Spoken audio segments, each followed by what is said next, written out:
সূরাতুল বাকারার মধ্যে 245 নম্বর আয়াতের মধ্যে আল্লাহ রাব্বুল আলামিন বলেন, মান যাল্লাযী ইউকরিদুল্লাহা করদান হাসানান ফায়ুদাই'ফাহু লাহু আদ'আফান কাসীরা ওয়াল্লাহু ইয়াকবিদু ওয়া ইয়াবসুতু ওয়া ইলাইহি তুরজাউন।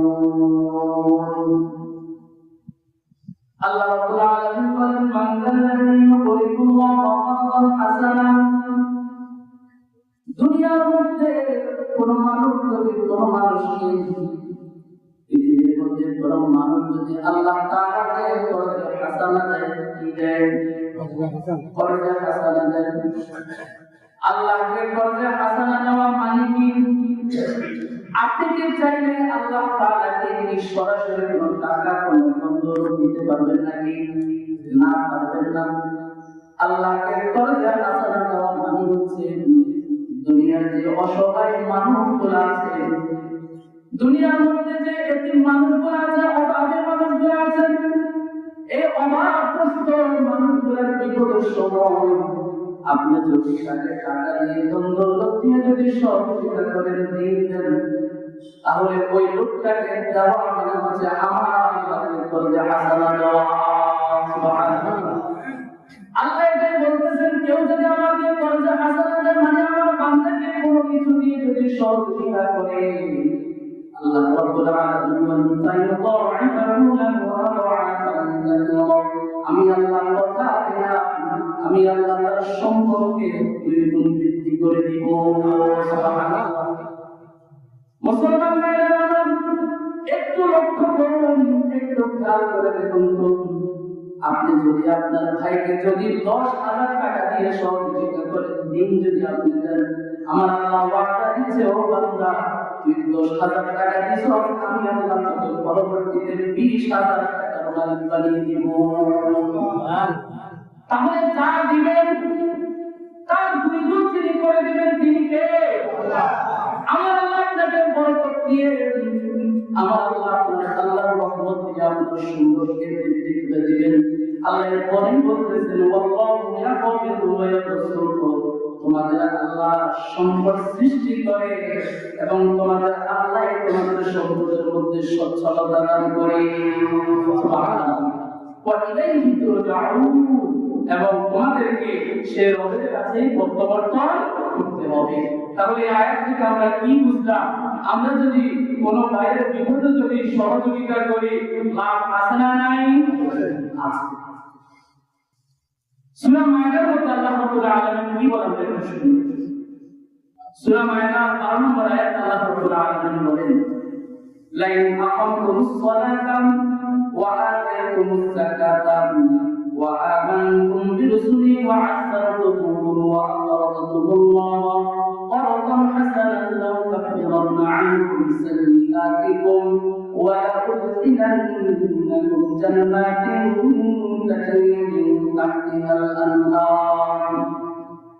রব্বুল আলামিন বলেন, কোন মানুষ যদি আকামতুস সালাত, নামাজ প্রতিষ্ঠা করে, ওয়া আতাইতুমুজ যাকাত, সম্পদের যাকাত আদায় করে, ওয়া আমানতুম বিরুসুলি, আমার রাসূলদের প্রতি যারা বিশ্বাস স্থাপন করবে, ঈমান আনয়ন করবে, ওয়া আযযারতুমুহুম, এবং তাদেরকে সম্মান করবে, তাদেরকে সহযোগিতা করবে, ওয়া aqradতুমুল্লাহ করদান হাসানা, এবং আল্লাহ তাআলাকে করজে হাসানা দিবে। কি দিবে? অর্থাৎ মানুষকে কোনো কিছু দিয়ে সহযোগিতা করবে। আল্লাহ বলেন, বান্দা আমি তোমাকে দুইটা পুরস্কার দেব। কয়টা? জোরে বলেন তো, কয়টা? আমি তোমাকে দুইটা পুরস্কার দেব যদি দুনিয়ার কোনো মানুষকে তুমি করজে হাসানা দাও, অর্থাৎ ঋণ দিয়ে যদি সহযোগিতা করো। আমার আল্লাহ বলেন, এক নম্বরে লাউকাফিরান্না আনকুম সাইয়্যাতিকুম, আমি আল্লাহ তোমার পিছনের জিন্দেগির গুনাহগুলো ক্ষমা করে দেব।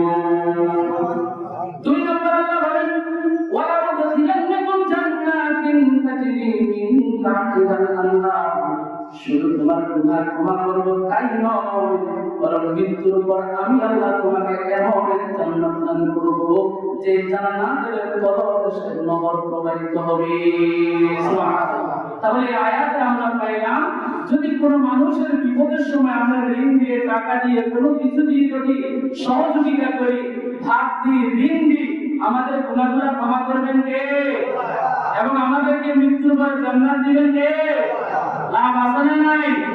তাহলে কোরআন থেকে আমরা দুইটা আয়াত পেলাম, যে দুইটা আয়াতের মধ্যে আল্লাহ বলছেন যদি কাউকে সহযোগিতা করো, আমি আল্লাহ এক আয়াতে বলেন বাড়িয়ে দিব, আর এক আয়াতে বলেন গুনাহ মাফ করব, জান্নাত দান করব। সুবহানাল্লাহ।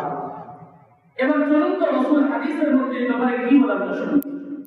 قال رسول الله صلى الله عليه وسلم ما من مسلم يخرج قرضا مرة كان كصدقته مرتين। আল্লাহ রাসূল সাল্লাল্লাহু আলাইহি ওয়াসাল্লাম বলেন, দুনিয়ার মধ্যে কোন মুসলমানকে যদি একবার যদি ধার দেয়, একবার যদি ঋণ দেয়, আল্লাহ তাআলা তার রাস্তায় দুইবার সদকা করার সওয়াব দান করবেন। অর্থাৎ আপনি যদি কাউকে 10 টাকা দিয়ে যদি সহযোগিতা করেন, 20 টাকার সওয়াব আল্লাহ তাআলা আপনাকে দান করবেন। আপনি যদি কাউকে 100 টাকা দিয়ে যদি সহযোগিতা করেন, 200 টাকা আল্লাহর রাস্তায় সদকা করার সওয়াব দান করবেন। 1 লক্ষ টাকা দিয়ে যদি কাউকে সহযোগিতা করেন, 2 লক্ষ টাকা দান করার সদকা করার সওয়াব দান করবেন কে? আরেক হাদিসে আমার রাসূল বলেন, কোন মানুষ যদি কোন মানুষকে একটা গাভী দিয়ে দুধওয়ালা গাভী দিয়ে যদি সহযোগিতা করে, ভাই নবাবী মানুষ, এই গাভীটা দাও, এর দুধ তুমি গ্রহণ করে তুমি পান করো, তোমার পরিবার ছেলে মেয়েদেরকে তুমি পান করো।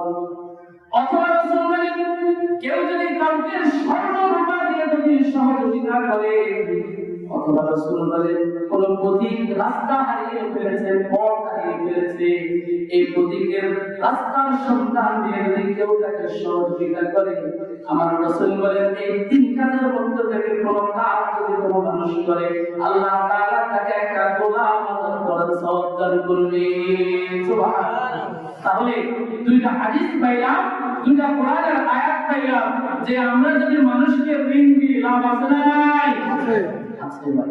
এজন্য ঋণ দিবেন, ধার দিবেন, তবে শর্ত হচ্ছে যাকে দিবেন সে বিশ্বস্ত হতে হবে। কি হতে হবে? বিশ্বস্ত হওয়া শর্ত। বিশ্বস্ত যদি না হয়, তাকে ঋণ দেওয়ার, ধার দেওয়ার প্রশ্নই কি আসে না।